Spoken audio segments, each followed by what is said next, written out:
Hey World Hoppers, welcome back to Koloss Learns to Reread, where we are going through each chapter of Way of Kings, and we have made it through the prelude, the prologue, and now we are entering into chapter 1, Stormblessed. Now, something I didn't mention in the previous chapter, but I should start mentioning now, is that most of these chapters, or a lot of them, start with these death rattles. And so I'm going to start reading these as I go through the chapters as well. Now this one says, quote, "You killed me, bastards. You've killed me. While the sun is still hot, I die." Now this chapter takes place 5 years later after the assassination of Gavinar, and it takes place from the perspective of somebody named Cenn, a young kid who is in the army. Now, Cenn's a really interesting name choice by Brandon. For those of you who've read The Wheel of Time, you may recognize that name. He's kind of this old man who always has a kind of a bad temper to him and doesn't like kids. So I don't know why Brandon would choose his name for this kid's name. It could be totally random, right? There's like thousands of different names used in The Wheel of Time, but I have a hard time believing that Brandon didn't use this name purposely. Maybe he really disliked that character in The Wheel of Time and wanted to finally see him die in his book. He's just this young kid who is being pushed into this army that he is definitely not trained or ready for. I mean, the bro has no chance, though Kaladin does try to save him. So we see this chapter from his eyes, and it's an interesting choice by Brandon because, you know, we've gone through the prelude, the prologue. We still haven't really established one of the main characters yet. And now we're reading it through the eyes of this kid, Cenn. And in a lot of fantasy books, a character like Cenn would be the main character. It would be this very inexperienced young teenage kid who would be thrown into the world where he is not ready, and he'd find a way to survive. And by the end of the series, he would have grown up and yada, yada, yada. So Brandon kind of takes that trope here. And obviously, spoiler alert, by the end, you're like, oh, he is not a main character. This kid is dead. So I think Brandon is just playing with expectations there. He also wants to use Cenn as another set of eyes to introduce Kaladin, because I think Brandon really tries to introduce Kaladin as this guy who is really, really nice, really good. He paid to have Cenn brought on his team in order to help save him.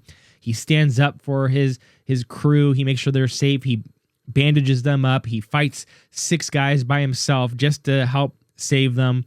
I mean, he really wants to establish Kaladin as this heroic figure, and I can understand why you would want to do that from a different pair of eyes, because from Kaladin's own perspective, he is not a hero necessarily. He's just somebody who's trying to do his best. And so us understanding that Kaladin is special in terms of what he's doing compared to anybody else, it definitely is better to see it from another person's eyes, even though I know there have been some complaints that it takes a long time to get to Kaladin's perspective. I think Brandon made the right choice here in introducing us to him from this kid who doesn't know what the hell to think about all of this.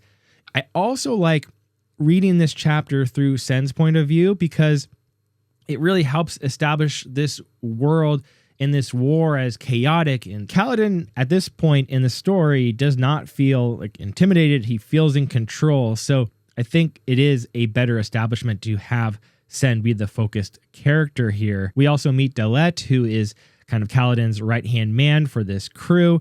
And he's the guy who grabs Cenn and makes sure he's being taken care of and kind of instructs him on what to do, what to expect, and kind of just takes care of him through this whole fight, which, as they kind of establish in this chapter, there's no reason for this fight to really go on because both sides are literally the same country of Alethkar. They're just having this skirmish over some minor land discrepancies. And they all know, Kaladin especially, that, you know, it's just a waste of time. It's a waste of life. It's not honorable. And the people who are good at fighting aren't even here, right? Everybody else is off fighting a war against the Parshendi because, as we had read in the previous chapter, they assassinated Gavilar, and so they are determined to fight against the Parshendi and essentially just destroy them for what they did. But Kaladin wants to go there because he believes there's no honorable light eyes in this area, and if there are any honorable light eyes, then they would be off fighting the real war. They also talk a lot in this chapter about light eyes and dark eyes, and how light eyes are kind of been the chosen ones by the heralds to be in charge and have the power and be up and up in society, which we know is sort of bullshit, but they kind of make that a focus here, so you learn a little bit about it. Brandon also does a good job just kind of introducing world building one bit at a time, and that's just really why I like Brandon's writing. He has such a deep, well thought out world that he just kind of mixes things in there that kind of establish this world, but without having to take you out of what's going on.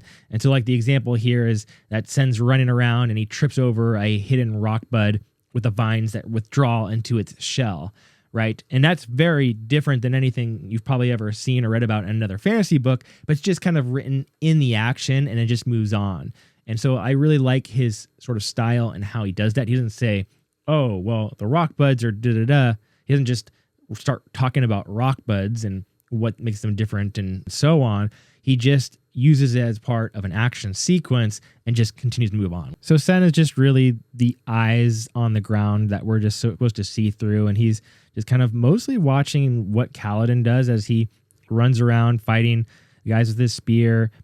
Also, I thought was really interesting is that in this chapter specifically, Kaladin fights a ton with throwing knives. He actually uses the throwing knives as much or even more than his spear, which I don't think we really see a ton of moving forward. So Cenn gets injured. Kaladin rushes to him to help save him, kills 6 guys by himself, or really injures 6 guys. He doesn't kill them all. And then they see someone come in who Cenn thinks is a shard bearer, but isn't a shard bearer. It's just a light-eyed officer. And here it says, quote, Kaladin watched the light eyes with a seething hatred. It was the same hatred Cenn's father had shown when he'd spoken of troll rustlers, or the hatred Cenn's mother would display when someone mentioned Kusiri, who had run off with the cobbler's son. So already just kind of establishing how much of a hatred that Kaladin has for most light eyes, despite the fact that he said earlier that he wants to find and be with the honorable ones at the Shattered Plains. So anyways, Kaladin again takes one of his throwing knives and throws it into this High Lord's right eye and sends him flying off his horse. So you think that, okay, everything is going to be okay. But then, of course, Cenn sees this massive black horse bearing a rider in gleaming armor that seemed to radiate light. And this is a shard bearer riding on that horse. And ultimately, Cenn can't move because he's injured. And so the horse probably just either runs right over him or he gets hit by the shard blade.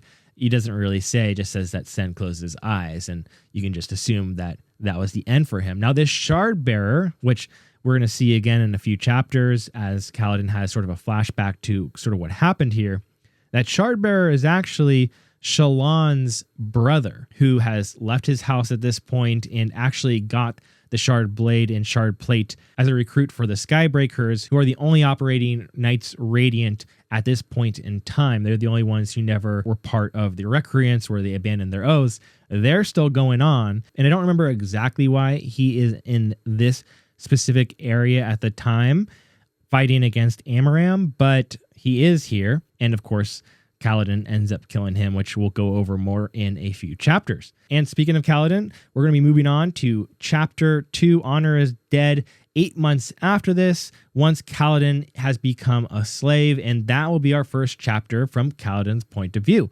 So, excited to get there.